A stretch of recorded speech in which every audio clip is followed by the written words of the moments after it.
Coming up next on SledHead 24/7, rounds 7 and 8 of AMSOIL Championship Snocross, powered by Ram trucks from Frosty Fargo, North Dakota. The world's greatest snowcross racers face a new challenge. World-class weather from Mother Nature. Howling winds from the prairies and wind chills to 40 below and not rising. Proper clothing is one of the keys to victory today. Bundle up, SledHead 24/7, AMSOIL Championship Snocross powered by Ram trucks starts, it's cold, starts now. Ooh. The only thing about these is they usually are good for one race because then they're, when I cut the palms off, yeah. Rip apart. Hey guys, Logan Christian here for round 7 and 8 in Fargo, North Dakota. Feeling good, the track is breaking up really nicely. It's cold out there, so it kind of sucks for the fans, but as a rider, it's perfect temperatures. The track isn't too icy, so it's getting that sugary snow that we kind of haven't had this year yet. So it's going to be for some good racing. Starts are going to be key like always, but there is going to be some opportunities to pass on this track. I think it's going to be a good racy track, and sleds are feeling good. I'm feeling good. I'm excited to get going tonight.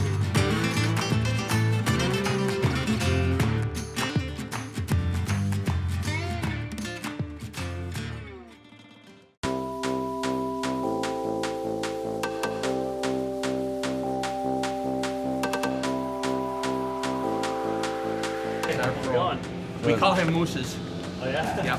He loves the moose hunt. Okay. And he's got long legs like a moose, so we call him mooses.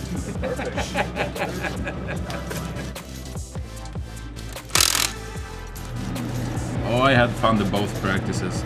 The first one was, for me, more focused on the start. It's an elevated start this time, so I tried to practice a little bit on that. And now the last practice was just to be out there and have fun. I found some good lines and I just ripped it out there.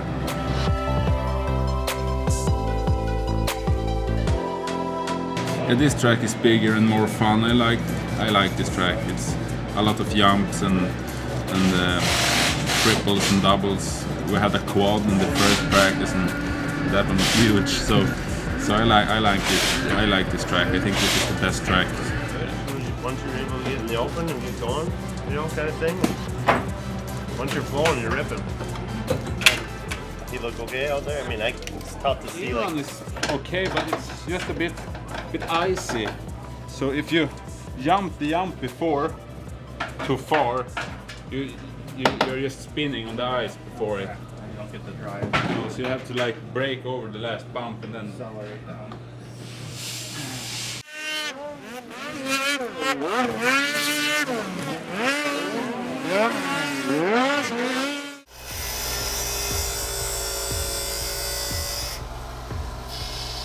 In Fargo, North Dakota, sun is shining, but it's a little deceiving because I don't remember, I haven't checked it a couple days, but the wind chills are supposed to be like 20, 30 below.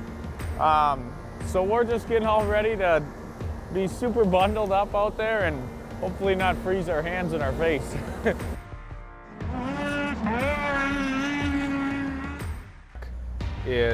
It's pretty technical, like a lot of jumps out there, but I felt really good with it. I just it's gonna be fun, just like working all the sections and like trying to link them all together. I felt good. Couple things I want to work on for practice too, that like Adam helped me out with, just saying that he saw other guys doing. So a couple things I want to work on there, and then, you know, dial it in for race time.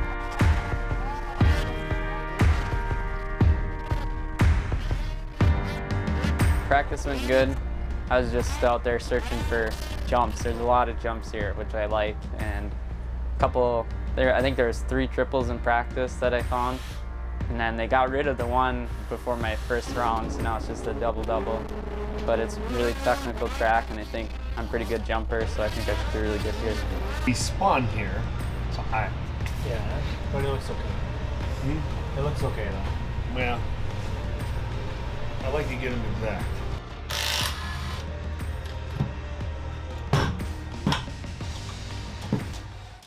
Yeah, I was a big fan of that because I never even wanted to hit that. No.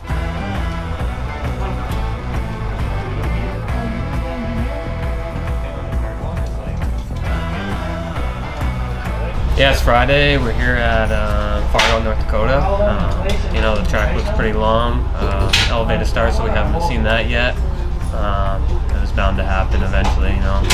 I saw guys like to put something in every weekend that's a little different. Yeah, track looks pretty good, pretty long, pretty different compared to what we've raced on the last couple weekends. But you know, it looks like it's going to shape up to be a good track, pretty competitive, and kind of mix things up a little bit. There's a lot of whoops.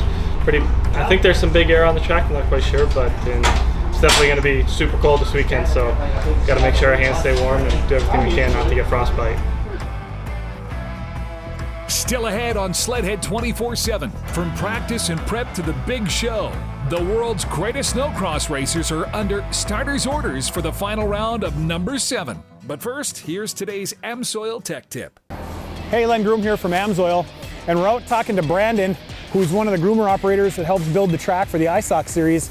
And Brandon, talk to me about some of the conditions that these machines have to operate in. Well, being that we're operating outdoors in the winter, you never know what you're going to get. So it could be 30 below, it could be 30 above, and the track, the snow changes, the conditions are different every day, so it's kind of a crapshoot when you get here. Right. So, and when those conditions change, these machines have to work harder or less hard, or they get worked. Absolutely, they get worked more than a normal groomer. I mean, they're doing things all day that at a ski hill you wouldn't see.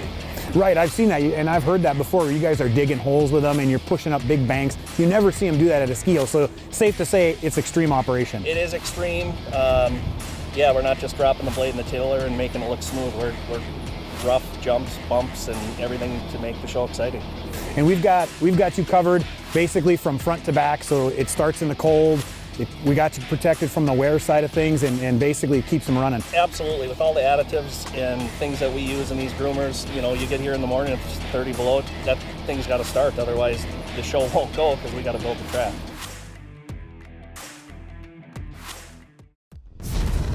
SledHead 24/7 on CBS Sports Network is sponsored by Air Force, Aim High, by AMSOIL, Runs on Frito, by FXR, celebrating 25 years of speed, by Rocks, track, trail, or tree line, ride with Rocks, and by ZIEGLER Cat, exceptional service backing the best equipment.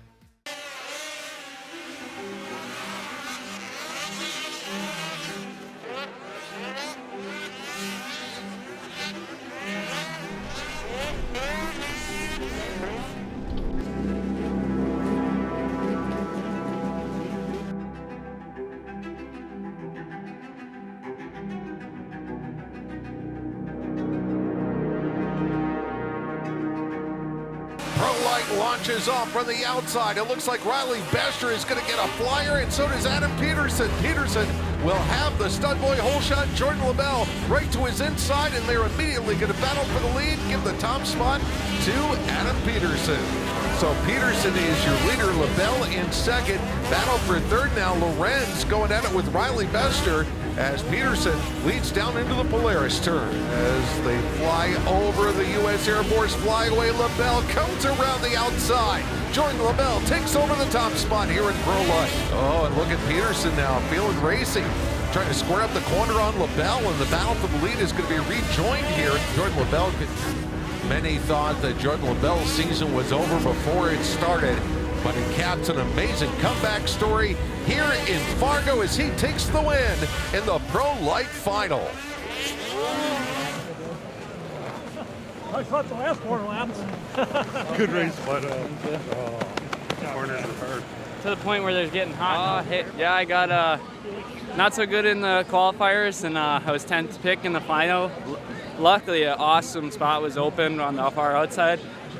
Got a really good start. I was out front, and I just couldn't hold Jordan off. He was riding awesome, and just glad I finished out the race in second place. It was a little bit of a rough start. I got banged around a little bit, and luckily I didn't get rolled. I came out, I think, like 5th or 6th, and just kept working my way up and just keep going and just, you know, try to make as many passes as fast as I could. And, you know, we're on the podium. It's not where I want to be. I'm 3rd, but, you know, it's better than being in 4th or 5th. So I'm happy with it, but definitely still pushing for that #1 spot again.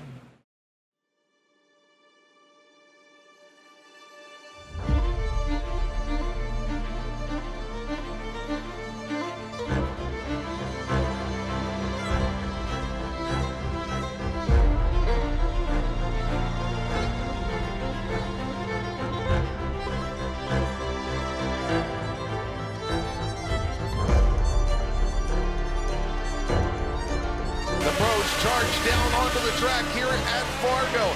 Great start for Francis Pelletier. Better start for Trent Whitwer with the stud boy hole shot with Ischel to his inside. And Whitwer flares out a little bit wide coming out of the Polaris turn. Ischel has a run up the right side of that straightaway and out into the skidoo turn, and Ischel will take the lead back. Whitwer charges back on the inside. They're still side by side. Now here comes Kyle Pauline. Pauline sneaks to the inside of Whitwer. This is a race for the number 2 spot, and Pauline jumps in ahead of Whitwer into the skidoo turn to take that runner-up position.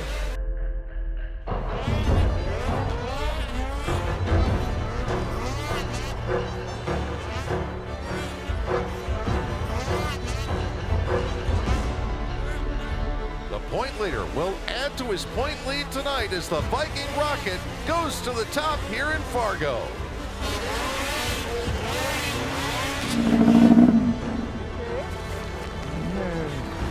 Love you.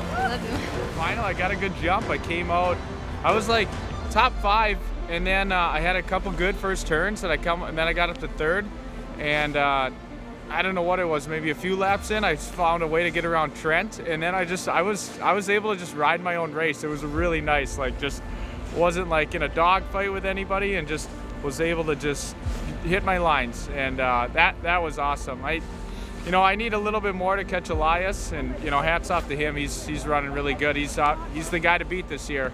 So we're gonna keep digging. I don't want to give up. I don't want to settle for second. I'm so grateful to be up here, but I want to go for a W. So just pumped to be here, and excited for tomorrow.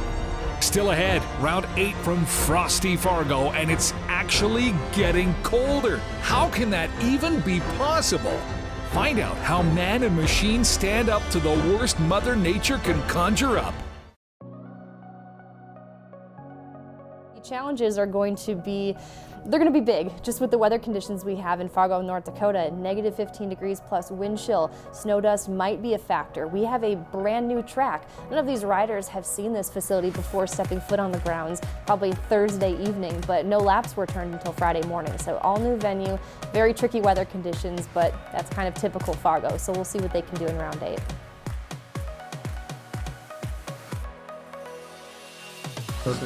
Kind of cutting the palms of these gloves out so I don't blister up on my hands.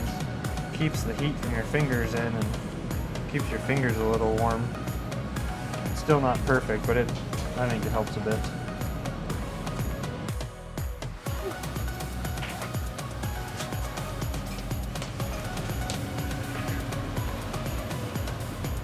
It's chilly. Yesterday was a little warmer and it felt pretty good on the track, so I think for us racers it's going to be cold, but it shouldn't affect us too bad. Hopefully the people in the stands can stay warm, and the racing is good to kind of keep their adrenaline high, because that's what's keeping us warm, so hopefully that helps them too. We only live an hour away from here and we're used to the cold and everything, so there's a couple little tricks and stuff you've figured out throughout the years that help and seem to help, but sometimes it's just all mental and kind of just comes down to toughening it out and making it work. Practice was pretty good. He complained a little bit of the front end being a little bit unpredictable, so we'll have to make a few adjustments there. I mean, one little adjustment out there that helped him maybe a little bit, but I'm gonna have to talk to him a little bit more and see what was doing and come up with a plan for round 1. We only have 1 practice today, so we'll just have to try to get it right the first time, so when he goes out to the heat, it's good. And the lineup. Come on, Case. Can't do it. Eye of the Tiger on Emo says, Juddy, when that song comes on, I feel like strongest man in the world. I slip forward. Oh, here's a good part. There he goes. There he goes. There it goes. Yeah. I smoke them. I smoke them every time. Not every time, but I do smoke them. What do you got? That one was slow. All right, no do That was What'd you get? 212. 212. Yeah. Oh, red line. He was a second early. No, 9/10. That was a second. All right, one do over for me. The little tracks make for good racing too, but for me, I like the longer tracks where it allows more opportunity. Like the small tracks are really tight and aggressive racing, and everybody's kind of doing the same thing. Here you can play around and look for different lines and different areas to do different stuff.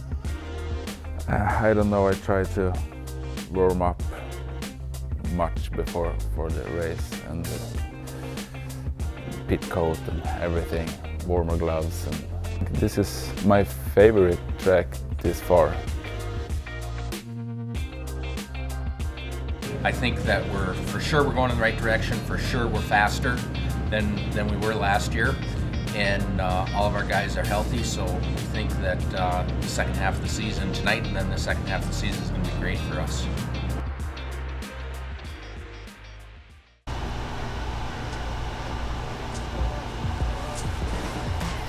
Practice went good here Saturday in Fargo.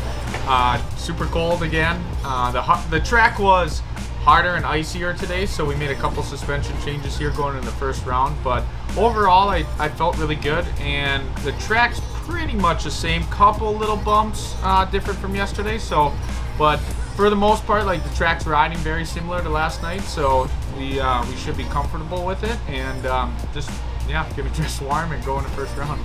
The light never tripped the beam. No, it didn't. My belt engaged. Yeah. I moved this much.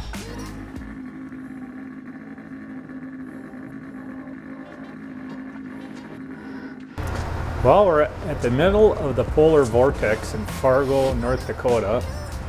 Right now it's about 12 degrees below zero. I think we're gonna see 20 below by the time the final happens tonight.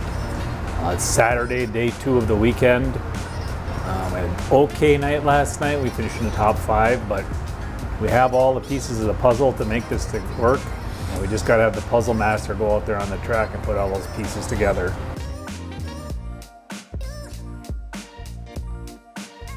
Pretty cold out there today, colder than yesterday, as crazy as that sounds. And just trying to find different ways to keep our bodies warm, keep our hands warm, and kind of keep the frostbite away. Just trying to come up with creative ideas to just stay warm and stay safe, stay healthy. What are the Track's pretty unpredictable right now because if you case one, the snow's so hard that it almost doesn't really matter what your suspension setup is. So you gotta make sure that your sled can handle everything really well. That's the tricky part about snowcross, is trying to handle everything perfectly.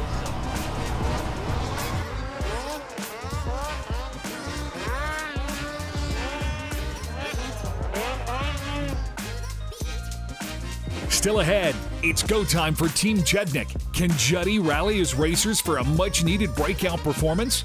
And on the line in Pro Class, another opportunity to write the next chapter in the Snocross record book. SledHead 24/7 on CBS Sports Network is sponsored by AMSOIL, Runs on Freedom, by Polaris, Think Outside, by Ram Trucks, Motor Trend Truck of the Year for the 3rd year in a row, and by Stud Boy, traction with an attitude.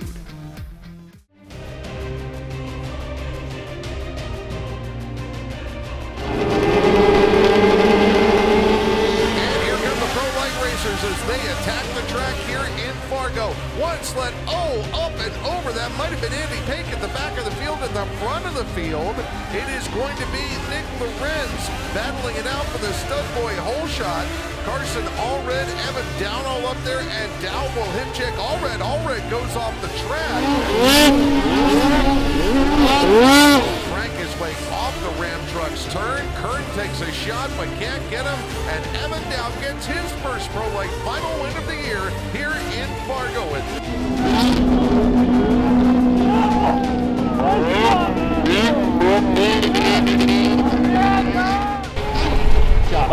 Juddy, I know. I thought you had it. I know, I was trying everything. Yeah. You had some really good lines. Good driving.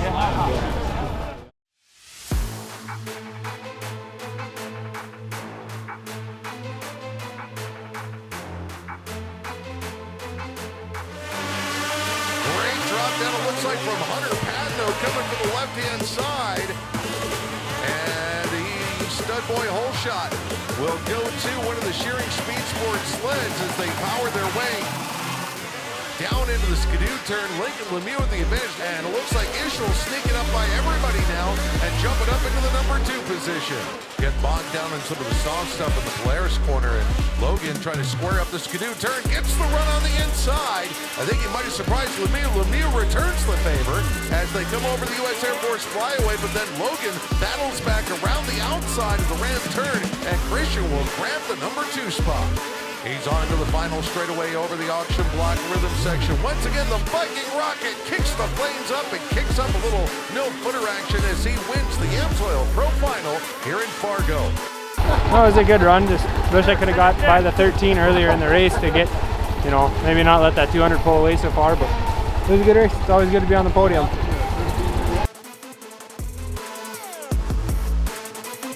Next week, the championship chase heads to the other Dakota, the one south of the north, and rounds 9 and 10 in Sioux Falls, South Dakota.